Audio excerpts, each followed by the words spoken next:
Dios les bendiga, mis hermanos. Pues en esta ocasión, nuevamente sacando tiempo de donde se puede, voy a aprovechar. Ahorita vamos rumbo a una cita médica y es largo el camino para poder responder a un hermano que me dejó un comentario en uno de los últimos videos. No leí el comentario, era bastante largo, pero lo poquito que leí me generó la iniciativa de responderle por video por la situación que está particularmente viviendo este hermano, y ya le dejé ahí en el comentario de que le haría esta como video respuesta básicamente a su comentario.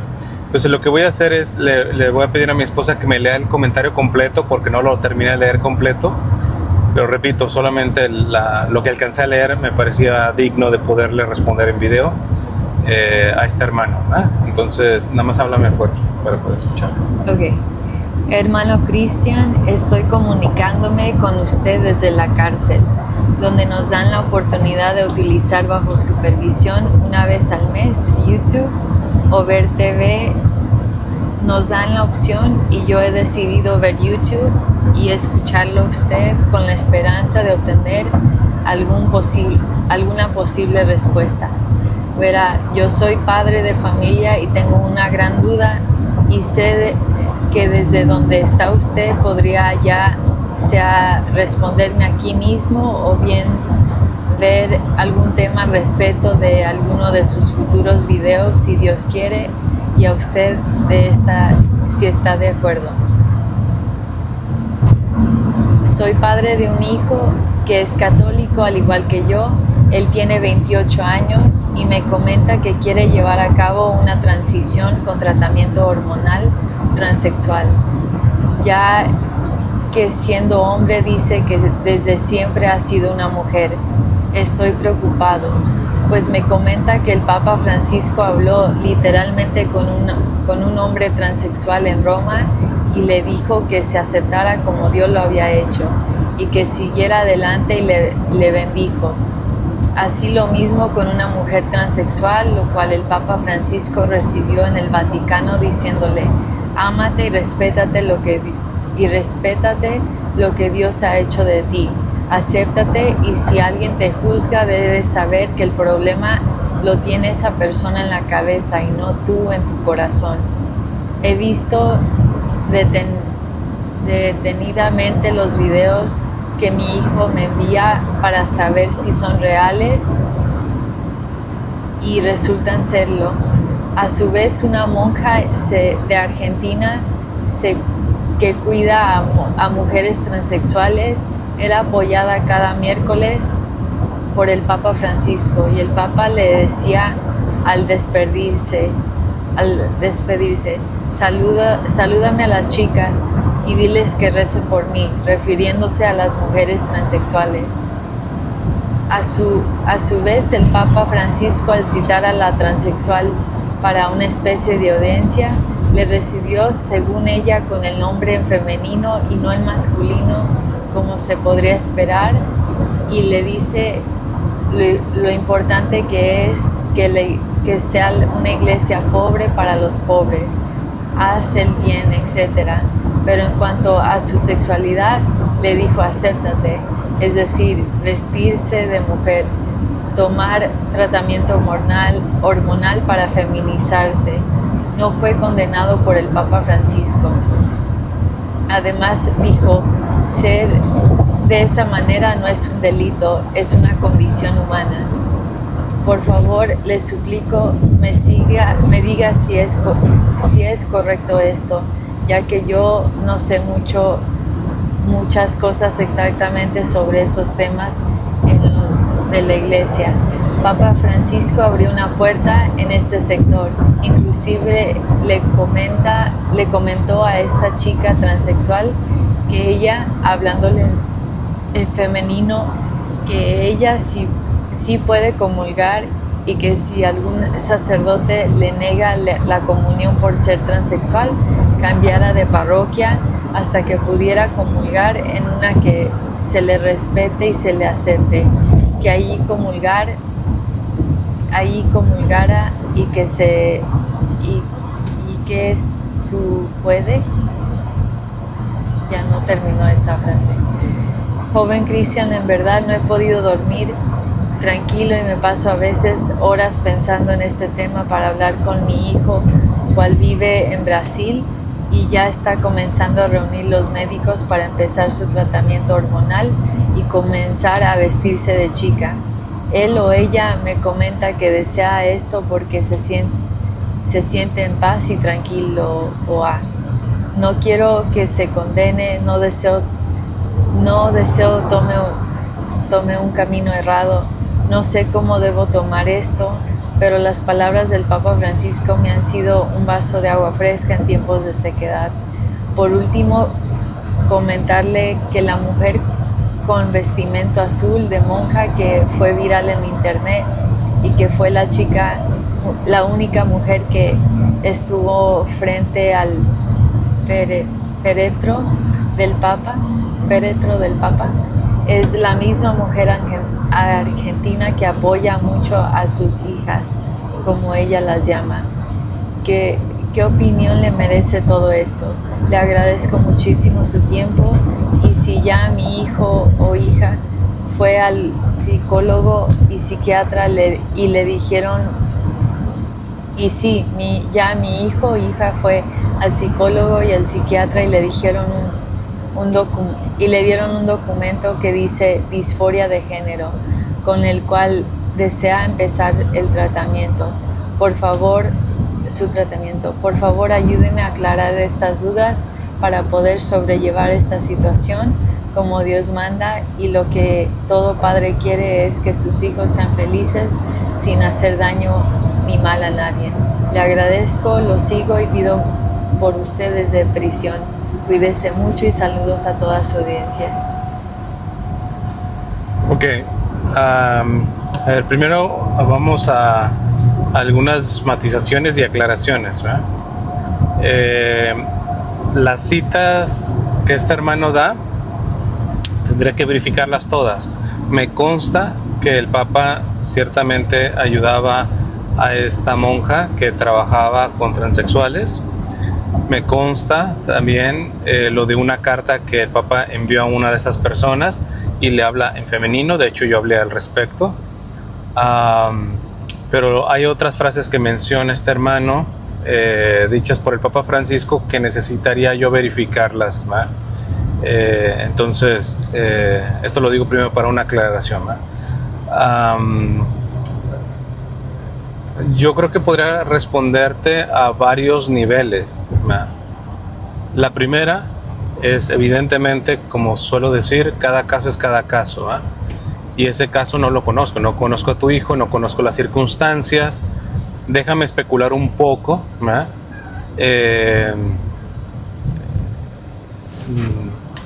Tú estás en prisión, ¿verdad? No sé primero cuántos años tengas tú, 28.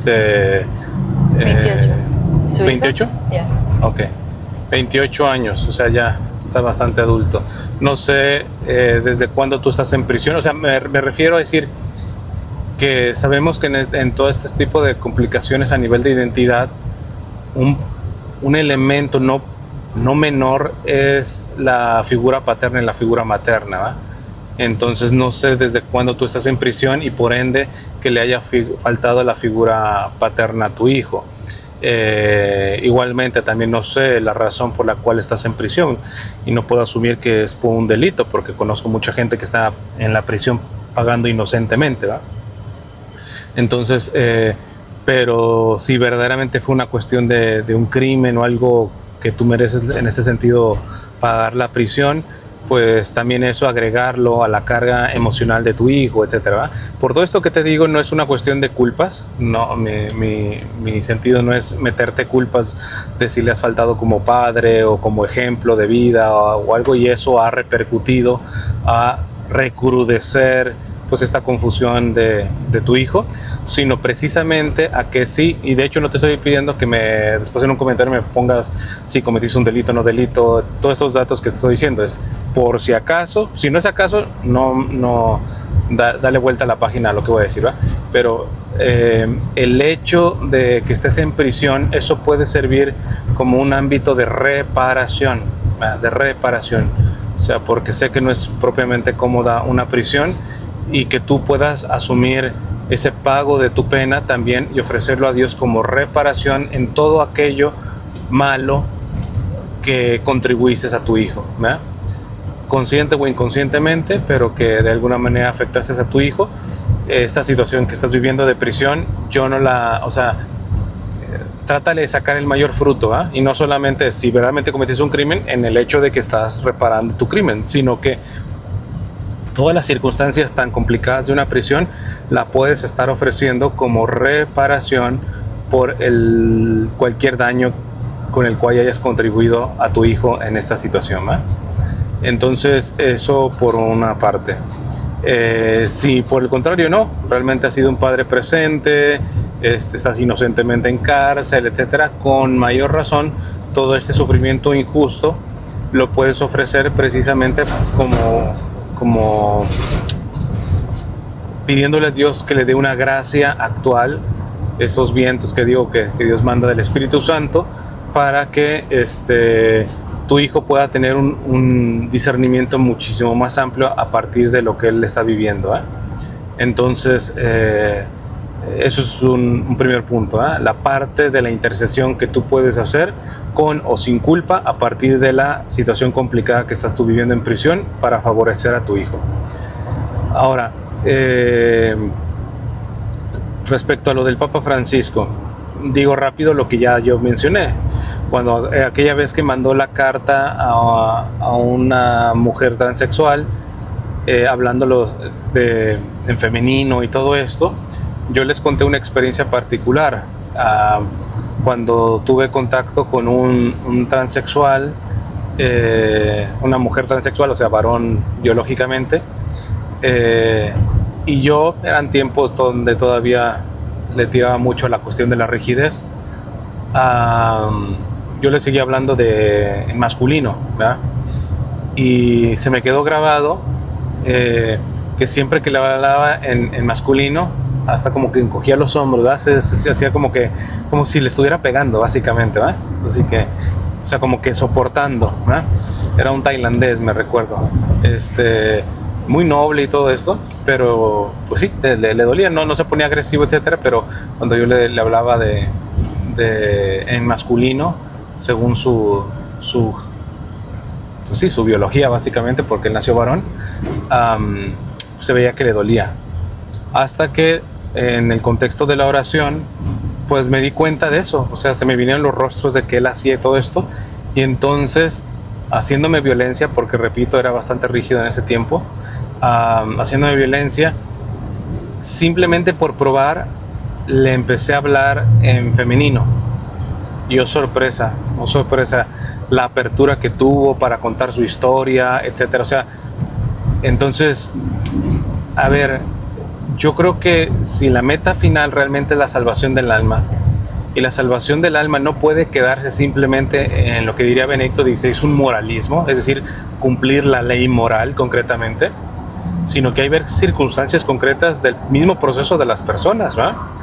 El día de mañana, si no mal recuerdo, es la fiesta de Sanji Tianshan, que ya les he hablado mucho, este mártir chino, que hasta el día de su martirio seguía adicto a la droga, y ciertamente no le permitían confesarse ya, ni comulgar, pero él seguía yendo a misa, etcétera, y terminó siendo un mártir y santo, y estrictamente hablando podemos decir que tenemos un santo adicto.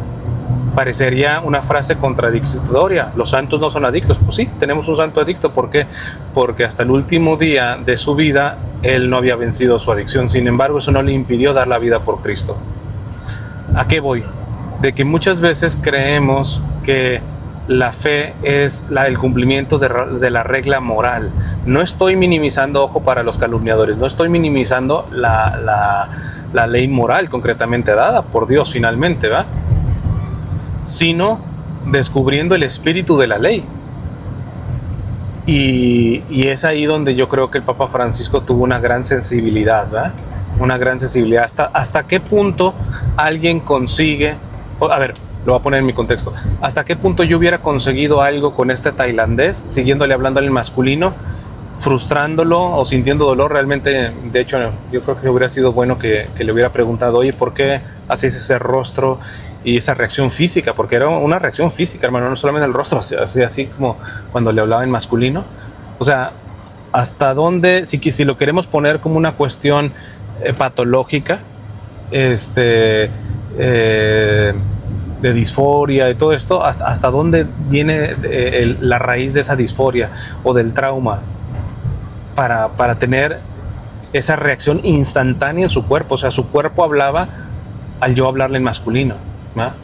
Es algo similar, digo, menos grave en este sentido, pero similar a lo que yo les he contado. Yo tengo bastantes amistades en el fútbol femenil, y cómo es interesante que a veces les critica el fútbol femenil, porque ciertamente un gran número de futbolistas mujeres son lesbianas, por ejemplo, ¿eh? Entonces, pero como en varias ligas de fútbol femenil, varias jugadoras se han reunido para pedir que en su jersey, en la camisa, no lleven el apellido masculino, el de su papá, el paterno, sino el de la mamá. O sea, ¿qué experiencia de paternidad tuvo que tener esa futbolista al punto de luchar porque simplemente no puede soportar llevar en su jersey el apellido paterno? Entonces, de hecho, yo a veces lo digo de una manera jocosa, irónica. Digo que muchas veces el machismo que nos cargamos aquí en Latinoamérica o en Hispanoamérica es precisamente la fábrica de personas con atracción al mismo sexo, transexuales, etcétera. El macho no soporta eso, pero pues tú con el tipo de machismo, ejerciendo ese machismo, esa violencia, muy probablemente lo que generas es esto. Y les vuelvo a decir esa hipótesis, repito, hipótesis. Bueno, de hecho, eso fue hace mucho tiempo. Tendría que ponerme a investigar si avanzó esa hipótesis en algo. De ya no me acuerdo si era un neurólogo, que mencionaba de que hay una hipótesis de por dónde viene la atracción, por ejemplo, al mismo sexo, que yo sé que es distinta a la transexualidad. O sea, un transexual, bueno, ya no voy a meter en toda esta red y maraña que es toda esta dimensión, pero bueno, finalmente es un fenómeno fuera de lo normal, heterosexual, etcétera. A eso es a lo que me refiero. Pero bueno, él hablaba de la homosexualidad y decía que cuando la mujer experimenta un estrés muy fuerte y crónico, concretamente, la propia naturaleza como que pudiera interpretar eso de que no están las condiciones necesarias para que se siga reproduciendo la especie, ¿verdad? Entonces hace algunos cambios hormonales, en donde el feto, siendo varón, pues tiene una carga hormonal más al lado femenino, porque esto ustedes lo deben de saber. Nosotros tenemos de las dos, tenemos de masculino y femenino, ¿verdad? O sea, genéticamente hablando. De hecho, a ver, creo que no es correcto como decirlo, pero así lo interpreto. Bueno, no sé si tú puedes decir, sabes más. Mi esposa es enfermera y quizá puede decir más al respecto.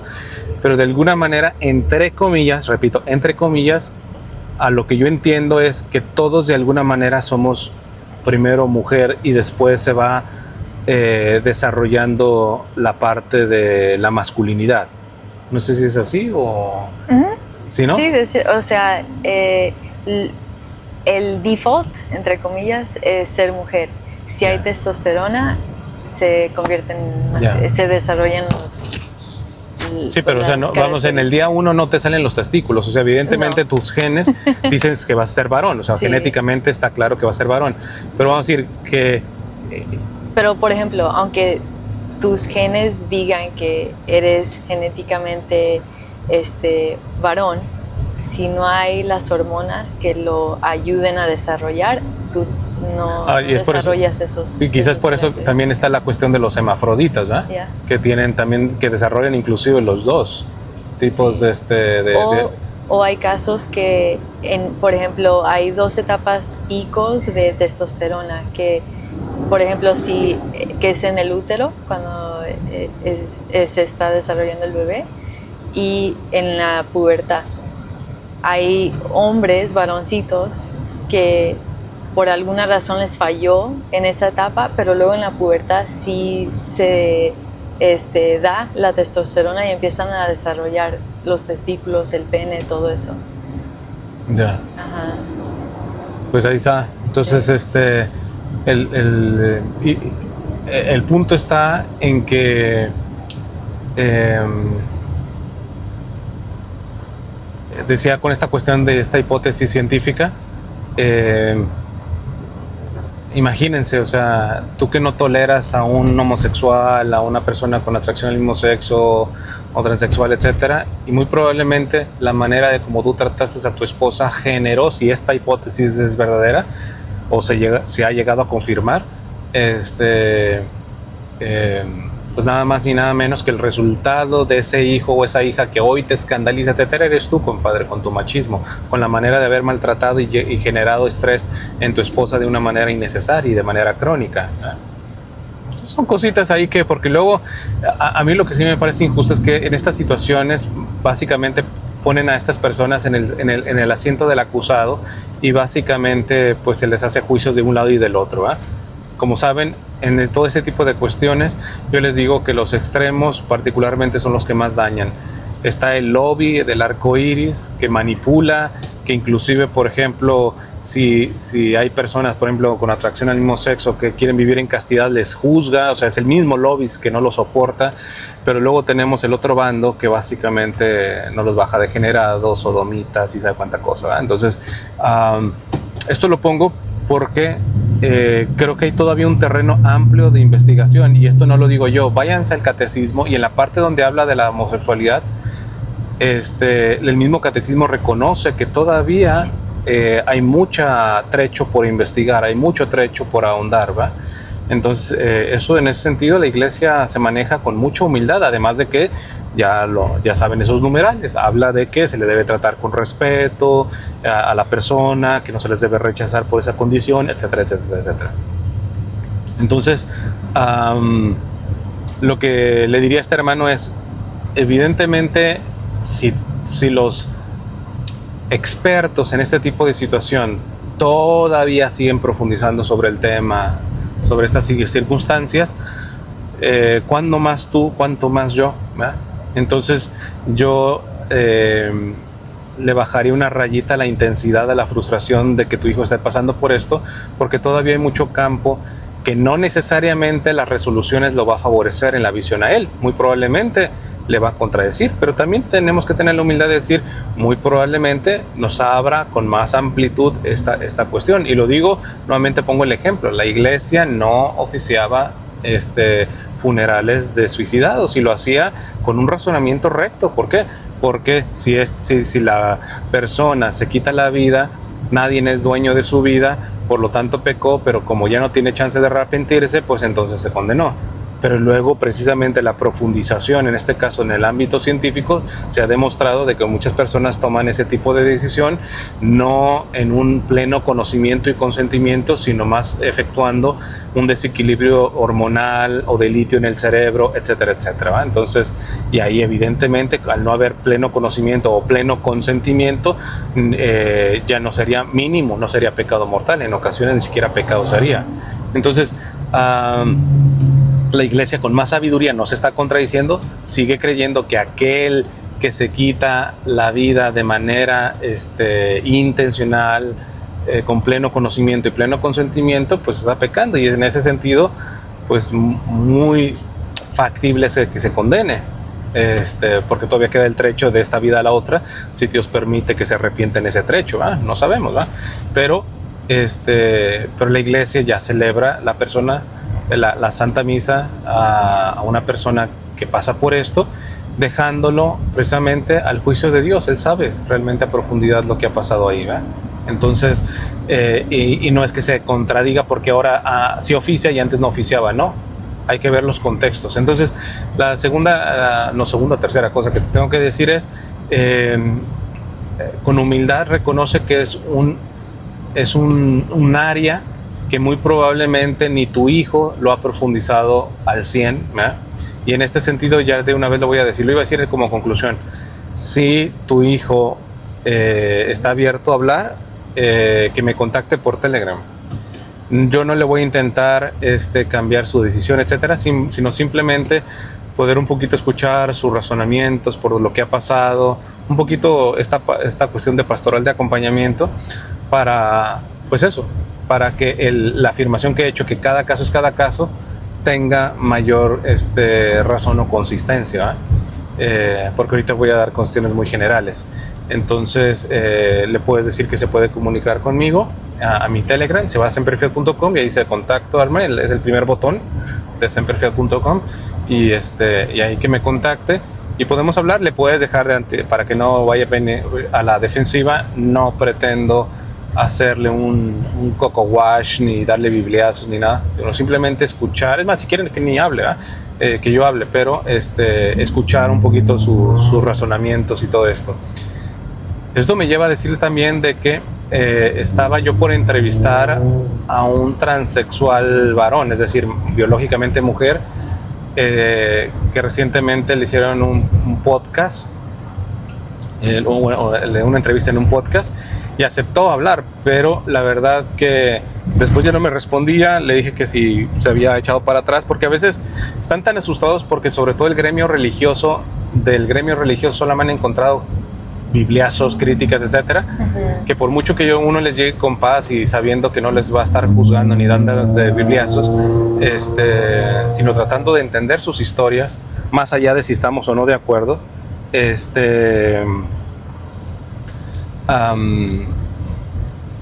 pues que se haya cohibido con eso después que haya entrado mi perfil y haya visto que mi dimensión un poco más religiosa, pero no me respondió. Me dijo, no, estoy súper ocupado,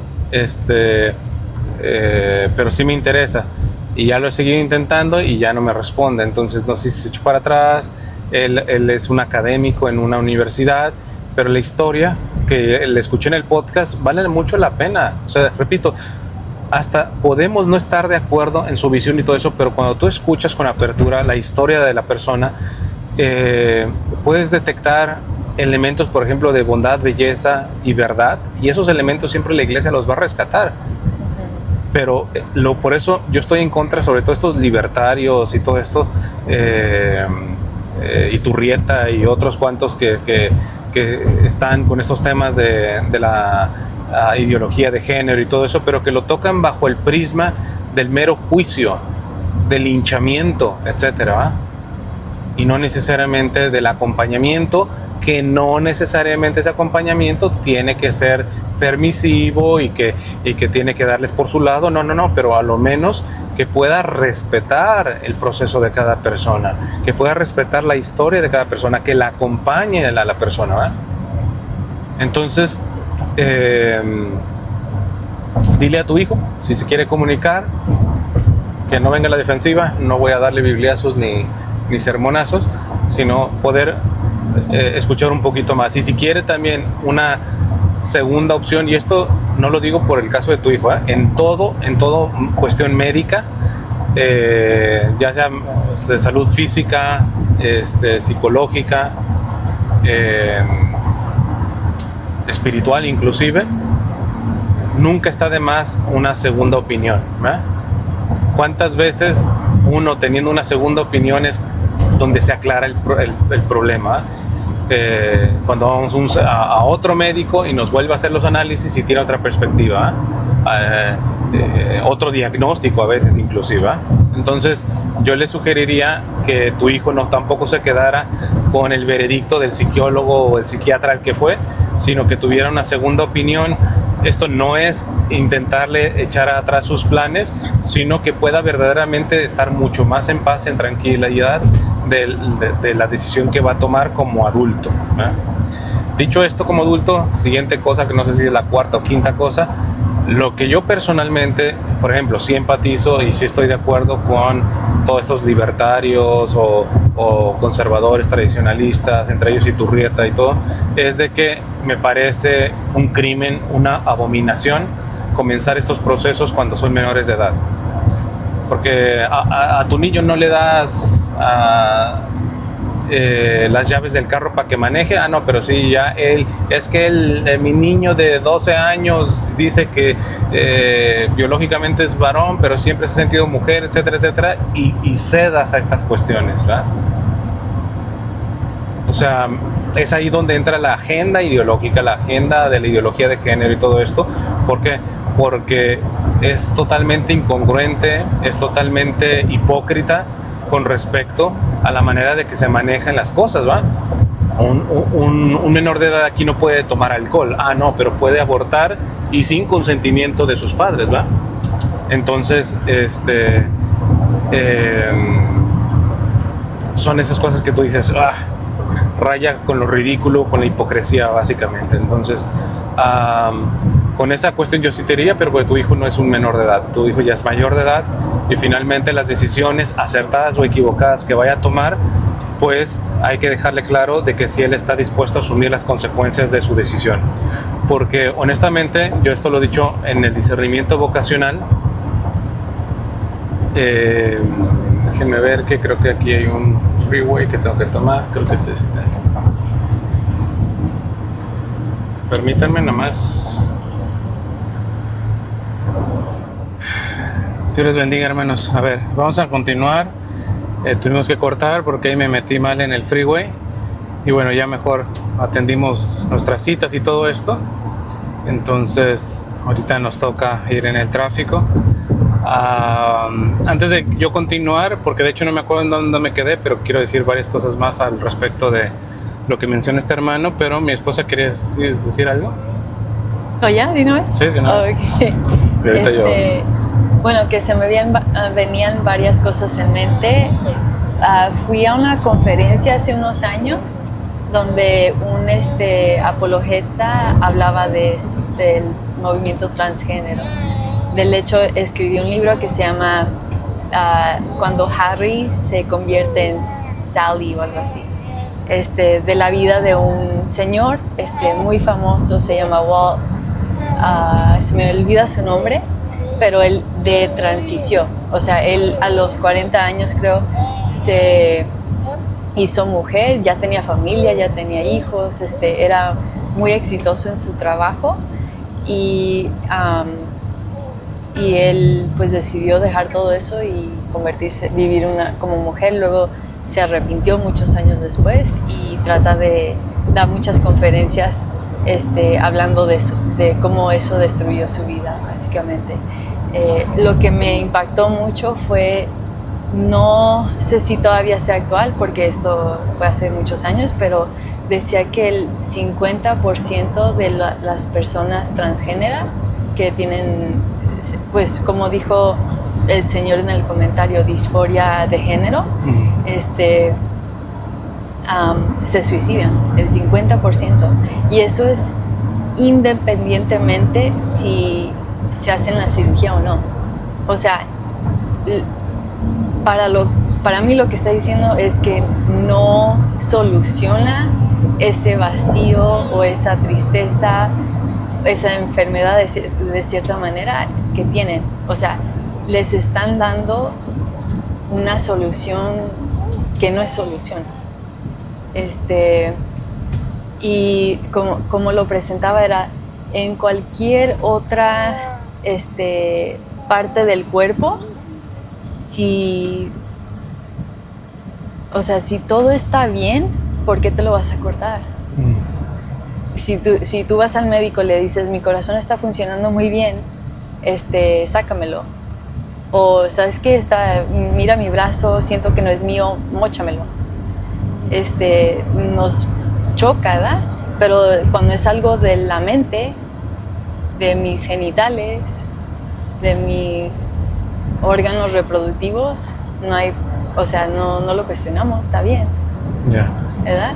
Entonces a mí me impactó mucho y habla pues precisamente como que no es la solución y de lo de su vida. Creo que le ayudaría mucho escuchar el testimonio de este señor, no sé si esté en español, pero se llama Walt y lo pueden buscar por YouTube, es muy, muy impactante. A lo que iba, él decía, no van a la raíz de por qué. Él dijo, después de muchos años de terapia, descubrió que él fue a esa vía porque cuando era chiquito, pues sus papás siempre trabajaban, él estaba la mayoría del tiempo solo, pero su abuelita lo cuidaba. Y su abuelita, para jugar con él, lo vestía con un vestido morado. Le ponía un vestido morado y lo chuleaba y le ponía más atención.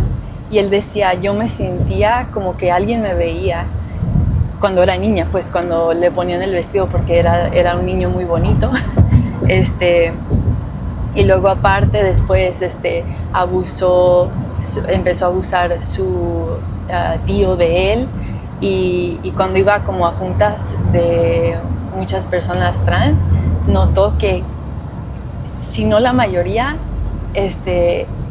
la gran mayoría habían sido abusados. Dijo, o sea, él sentía que más bien era como, pues sí, un daño que les habían hecho, que les distorsionaba su manera de verse, y de cierta manera se sentían como más a salvos en otro cuerpo o en el cuerpo distinto.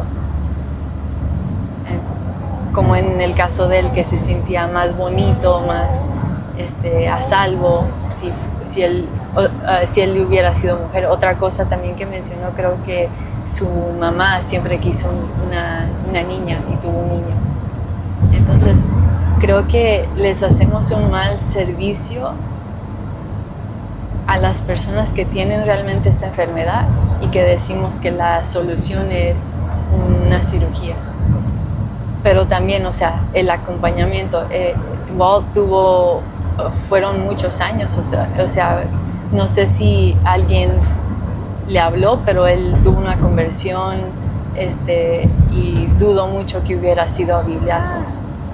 Y como tú habías mencionado una vez, o sea, el acompañamiento también depende de lo que en el momento en donde está la persona, o sea, encontrarlos donde están. Si ellos no se sienten a gusto, que les diga, aunque sean físicamente varones, o en todo sentido de, o sea, que hayan nacido varones, pero ellos quieren que les digan como mujeres, si tú tercamente les hablas de masculino, creo que ya en automático se cierra la puerta para cualquier tipo de diálogo. Y pues sí, acompañar a la persona en donde esté, en su proceso. En base también, ya me acordé ahorita que mencionaba a mi esposa esto, me quedé en la cuestión de la responsabilidad sobre los propios actos, porque les iba a mencionar que les decía que a nivel vocacional yo generalmente lo menciono, de que hay papás, incluyendo muy católicos o que presumen ser muy católicos, que cuando su hijo o hija quiere consagrarse, pero en unas circunstancias en donde implica pues que quizá ya no lo van a ver porque se vaya de misión, etcétera. O sea, quieren que sean consagrados, pero ellos teniendo un poco el control de que lo puedan ver, etcétera, etcétera. Estoy hablando de mayores de edad, no menores de edad. Saben que de menores de edad es otra cosa. Uh-huh. Cuando se trata de jóvenes que hacen una decisión valiente, pues ahí se les quita lo católico a algunos papás y entonces le ponen trabas al muchacho para que dé pasos, sobre todo de tinte misionero, pues con eso, con el respaldo de sus padres, y muchas veces los padres no respaldan o chantajean, etcétera. Entonces, pero dentro de lo profundo, y esto lo digo por la experiencia pastoral que tengo, cuando los papás ven a un muchacho o una muchacha que va a tomar una decisión, en este caso vocacional, en donde implican riesgos, implica inclusive posiblemente hasta el riesgo de muerte, no sé, se va a un país de misión donde hay persecución cristiana, no sé, pero lo ven dispuesto a pagar el costo de su decisión, la responsabilidad, la consecuencia de su decisión. En el fondo, yo le digo a los muchachos, en el fondo, aunque tus papás te pongan peros, te sigan haciendo chantaje, en el fondo ellos se quedan tranquilos porque saben que estás dispuesto a pagar el precio. Distinto, pueden tener a hijos ahí en la misma casa viviendo, y no saben ni qué hacer con su vida. Y aunque los tienen ahí, exteriormente se quedan tranquilos, pero interiormente saben que están intranquilos, ¿va? Entonces voy ahora a la cuestión de esa transexualidad, ¿va? Yo creo que por eso digo que a colación de lo que dice mi esposa, cuando hay unas ciertas consecuencias a partir de este tipo de transicionar, se le ayuda a la persona a entender las consecuencias y poder objetivamente hacer como un feedback, una retroalimentación de que la persona está dispuesta a asumir esas consecuencias. Es decir, vamos a ir a ponerlo en un sentido quizá muy simplón, pero para que se pueda entender. Si cierto porcentaje termina en suicidio, concretamente,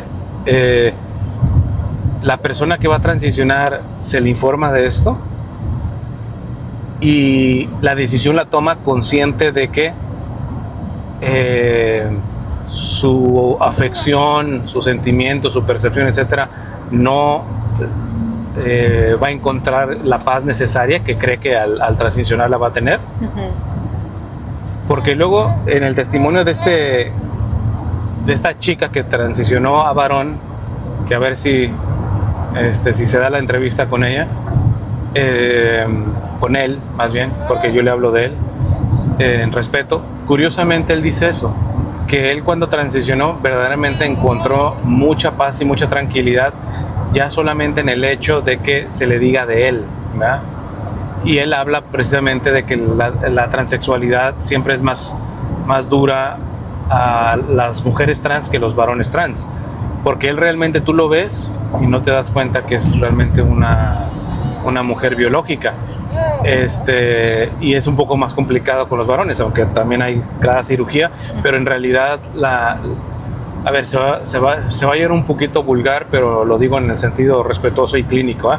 O sea, la mujer, a lo menos en cuanto a órganos, no se corta nada. O sea, porque sus órganos son internos, ¿verdad? No, sí, los pechos. Órganos reproductivos. Ah, sí. O sea, no se corta. Entonces, porque eso yo creo que quizás es lo más invasivo, porque inclusive la cuestión de que se corte la cuestión de los senos, pues sabemos muchas personas que les cortan sus senos por cuestiones de un cáncer o de algo, y hay la cirugía plástica que puede reconstruir un poquito, ¿verdad? Pero pues básicamente en los órganos sexuales, o sea, tú no puedes, a lo menos que yo sepa, no puedes trasplantar órganos masculinos en un cuerpo femenino, vamos a decirlo así, ¿verdad? Entonces la cirugía, en el caso del varón que transiciona a mujer, ciertamente es complicado. A mí me falta mucha información en el sentido de todas la transición a nivel hormonal. Lo que sí decía este chico, trans varón, o sea, biológicamente mujer, decía que él de por vida va a tener que estar tomando testosterona, sobre todo para la cuestión del vello, creo que lo de la voz, del engrosamiento de la voz, etcétera. O sea, ya eso mismo te plantea el hecho de que se le da toda la información. De hecho, esta persona no está a favor de que se hagan transiciones en menores de edad. Esta misma persona, claro, sí, mencionaba de que se le acompañe, o sea, que un poquito se le reivindique ese sentimiento o se le valide ese sentimiento o esa percepción que tiene el niño concretamente, pero digo, ya es mucha ganancia que no sea alguien que esté promoviendo este tipo de transición hormonal, o ya no se diga cirugía, en niños concretamente, ¿verdad?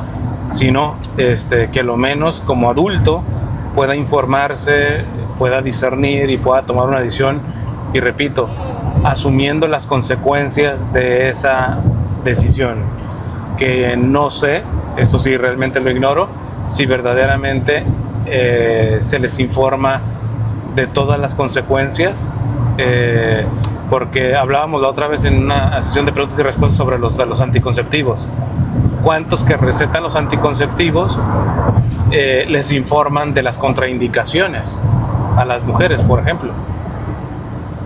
Entonces, muchas veces esos anticonceptivos artificiales, en la caja viene las contraindicaciones, pero ¿cuántos leen la cajita? ¿Va? O sea, creo que se trata también de una cuestión de información con total objetividad, ¿va? Para que la persona asuma su responsabilidad, ¿va?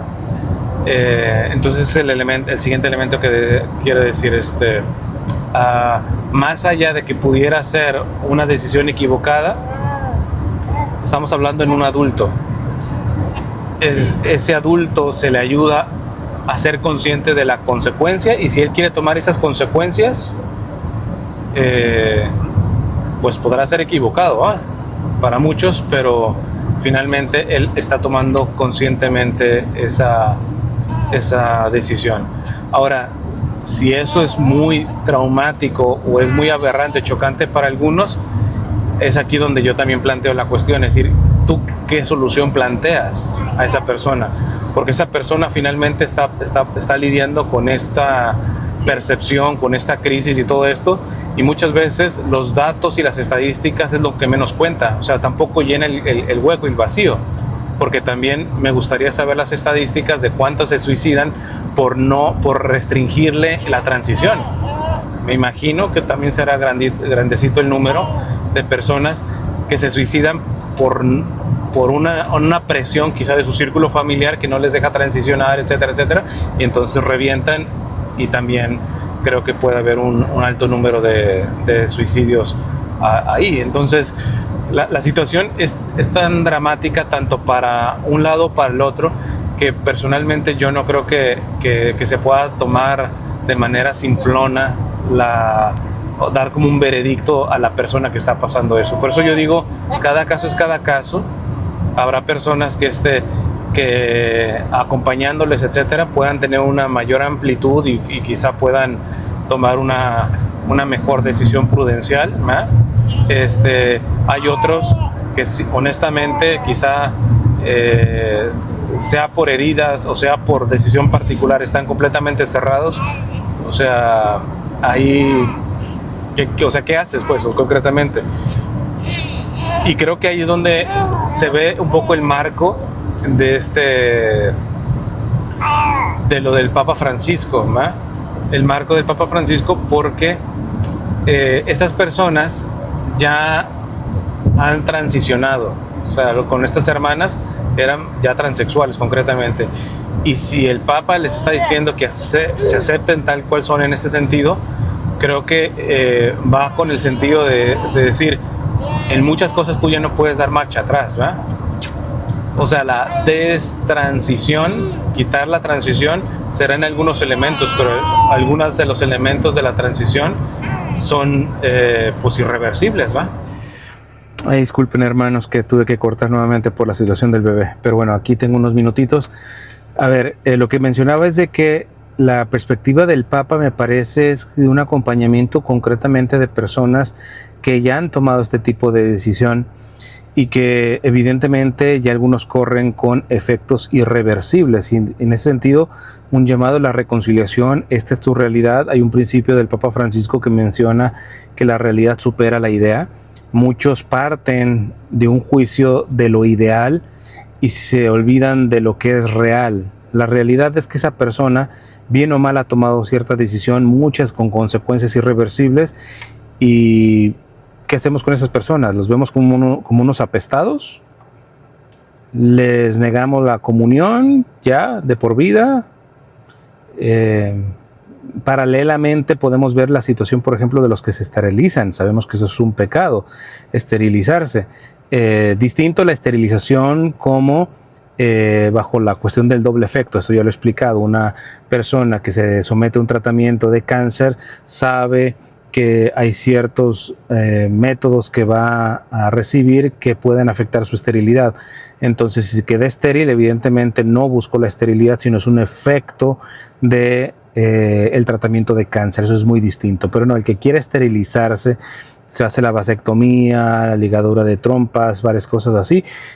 Bueno, paréntesis, varios de esos métodos son reversibles, que no les vean la cara, que luego volvemos a la cuestión de que no se da toda la información necesaria. algunos que verifiquen que la esterilización que se hacen sí puede ser reversible, ¿no? Si no es reversible, la iglesia, ¿qué dice? Pues que los vemos como apestados, que ya no comulguen, que ya no se acerquen a la comunión, a la confesión. No, evidentemente que confiesen esa decisión lamentablemente irreversible en cuanto a sus consecuencias. Y en mi caso, yo les he sugerido algo que lo vi de personas que tomaron ese tipo de decisión y que ya no es reversible y están arrepentidos de esto. Hablo de la esterilización. Ellos se hacen la idea de como si todavía fueran fértiles, y los días que en teoría su mujer sería fértil, esos días, aun cuando saben que ya no son fértiles, esos días no tienen intimidad. Y esto lo hacen como también una cuestión de reparación por la mala decisión. Entonces fíjense cómo aún en las cuestiones irreversibles, Dios va dando una creatividad para que verdaderamente esté arrepentido. Entonces, en ese sentido, hay personas que entran en una destransición, pero muchas veces la destransición no es posible, a lo menos del todo, concretamente. Y yo creo que sí tiene que haber una pastoral para con nuestros hermanos, y comulgo mucho con la cuestión del Papa Francisco, en donde se reconcilien. Ya la decisión tiene ciertas consecuencias irreversibles, reconcíliate con esto y ve adelante, ¿verdad? Y esto porque también conocí el caso de una persona, de un varón que transicionó a mujer trans, y que estando en prisión, esta mujer trans básicamente fue la que atendía a los presos trans, ya en sus últimos días de muerte. La mayoría tiene algunas infecciones de SIDA, etcétera, ahí en la cárcel, ¿va? Entonces, vuelvo y repito, a mí me costaría mucho creer que esta mujer trans, pues básicamente se va a ir al fondo del infierno, cuando básicamente en medio de la decisión, si quieres, equivocada que tomó, lo que sea, se ha brindado a acompañar, a asistir a personas que también tomaron quizá una decisión equivocada, pero que han sido vistos como apestados, ¿no? Y que son, que si no fuera por esta persona, morirían como cualquier perro ahí tirado, ¿no? Entonces, ay, hermanos, o sea, no sé, a mí me suena mucho esta cuestión de la carta de San Pedro, que la caridad cubre multitud de pecados. Esto es una invitación a pecar. Al fin y al cabo, la caridad me va a cubrir sus pecados. No, a Dios no lo haces tonto, ¿eh? Cuidado con querer manipular la palabra de Dios, pero al mismo tiempo cuidado con querer controlar y ser la aduana del cielo. Tú dices quién entra, quién no entra. Eso a mí me cuesta un poco, porque en muchas de estas personas, en medio de la decisión que han tomado, verdaderamente se ven gestos de un amor, de donación muy genuino, concretamente, ¿va? Esto yo lo he dicho, aunque hay por ahí un pseudo sacerdote que calumnia al respecto. Yo les he mencionado de que dentro de una relación homosexual, inclusive voy a decir con respecto a los trans, puede haber una praxis de la caridad, sí. Puede haber de verdadero amor, sí, pero no en el acto íntimo o sexual, ¿no? Pero no quita nada que en lo demás verdaderamente hagan gestos de verdadera donación, de caridad genuina, concretamente, ¿va? Simplemente en el área del ámbito de la intimidad, no vivir castamente, concretamente, pues ahí evidentemente ese acto no hay amor, concretamente. Pero es que ese es el problema, que como dice el Papa Francisco, o decía el Papa Francisco, que muchos creen que solamente se peca, o los pecados graves son desde la cintura para abajo, ¿eh? Entonces luego una persona tiene algún tipo de debilidad o ha tomado una mala decisión respecto a los pecados sexuales, y parecería que todo su entorno se vuelve pecaminoso, y no necesariamente, ¿va? Evidentemente cualquier pecado nos afecta, somos un seres integrales, ¿va? Nos afecta en todas las áreas y todo esto, pero no elimina del todo a lo menos la capacidad de poder hacer un bien posible, ¿verdad? Pero no es un bien trascendente, total, etcétera. No son méritos como para el cielo. Yo desde hace rato dejé de pensar de que mis obras de caridad van a darme puntos para el cielo, ¿eh? Yo quiero hacer la obra de caridad por amor al Señor, independientemente de si esto contribuye o no contribuye a mi salvación. Que luego yo hasta pondré en duda a aquellos que realmente tratan de vivir en gracia y hacer obras de caridad o los sacramentos, el rezo, etcétera, pero porque se los traga un miedo de no alcanzar cierto puntaje para entrar al cielo. Ya les he explicado, la misma Santa Teresita decía que era capaz de cambiarle su puesto en el cielo a una persona que está en el infierno, ¿verdad? Difícilmente creo que hay algunos que presumen de catolicidad que se atreverían a eso, ¿eh? Evidentemente Dios no terminaría haciendo eso, pero como decía la misma Teresa, cuando amas tanto llegas a decir locuras, ¿verdad? Entonces, y ella misma decía, y allá en el infierno, me alegraré que a lo menos tengan a una condenada, que sería yo, que en vida amó profundamente al Señor, ¿verdad? Entonces, son cuestiones poéticas si quieres y gustas, pero ahí ves el total olvido de sí mismo. Y es muy distinto cumplir la ley, cumplir la moral, cumplir los sacramentos y todo desde una verdadera negación de sí mismo, una verdadera muerte de sí mismo, a quien hace todo eso como un matemático, como un contador, a ver cuántos puntos llevo para el cielo, ¿eh? A eso me cuesta el problema. Entonces, a ver, para resumir, porque me tengo que ir, a este hermano le diría, primero le digo que si su hijo quiere hablar conmigo, que me contacte. Segundo, le dije, tengas o no tengas culpa en esta situación que está pasando tu hijo, aprovéchate de lo difícil de la experiencia de estar preso para que repares lo que tengas que reparar y ofrezcas esto también por tu hijo para que puedan venir muchas gracias actuales a tu hijo. Tercero, ten claridad en este sentido y menciónale, hazle consciente de si él está recibiendo toda la información necesaria, sobre todo en las consecuencias, porque como decía mi esposa, no vaya a ser que no le estén hablando de que el número de personas que transicionan y que aún sienten un vacío o incrementa el vacío que sienten y que esto termine en el suicidio, pues no le estén informando de eso totalmente a tu hijo para que a lo menos la decisión la tome más consciente y más informada.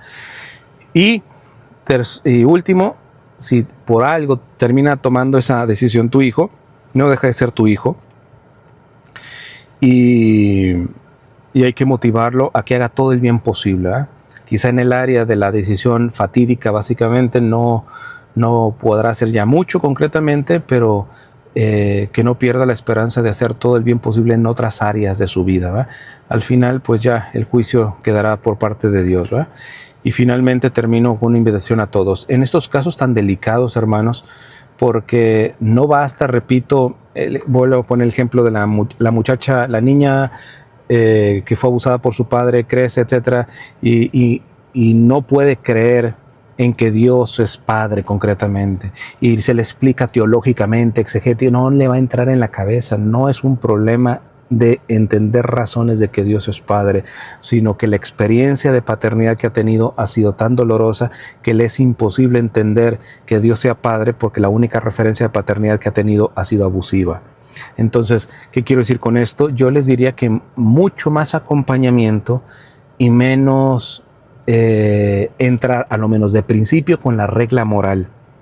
Pero es que esto es pecado, le podrás decir, le podrás argumentar bíblicamente, etcétera. Entiende que muchas personas les entra por aquí y les sale por acá.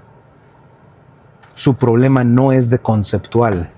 Su problema es del corazón, si me permites decirlo de alguna manera. Su problema es de experiencia, su problema es de herida concretamente. Y si no nos acercamos a esto, a la raíz de por qué él piensa como piensa, por qué quiere tomar las decisiones equivocadas desde nuestra perspectiva, etcétera, si no nos vamos a la raíz, si no empatizamos, nos ponemos un poquito en los zapatos de la persona concretamente, sin querer con eso decir que le aprobemos lo no aprobable, pero hacer ese ejercicio de, como decía el Papa Francisco, de tocar la carne herida de tu hermano, creo que nos ayudará a dar esperanza en este tipo de situaciones, porque me parece que el simple discurso de gente que simplemente los juzga de pervertidos, de enfermos mentales, etcétera, etcétera, y no se acerca a la experiencia que han vivido estas personas, difícilmente les van a dar esperanza como para tomar una decisión correcta antes de que tomen una decisión fatídica,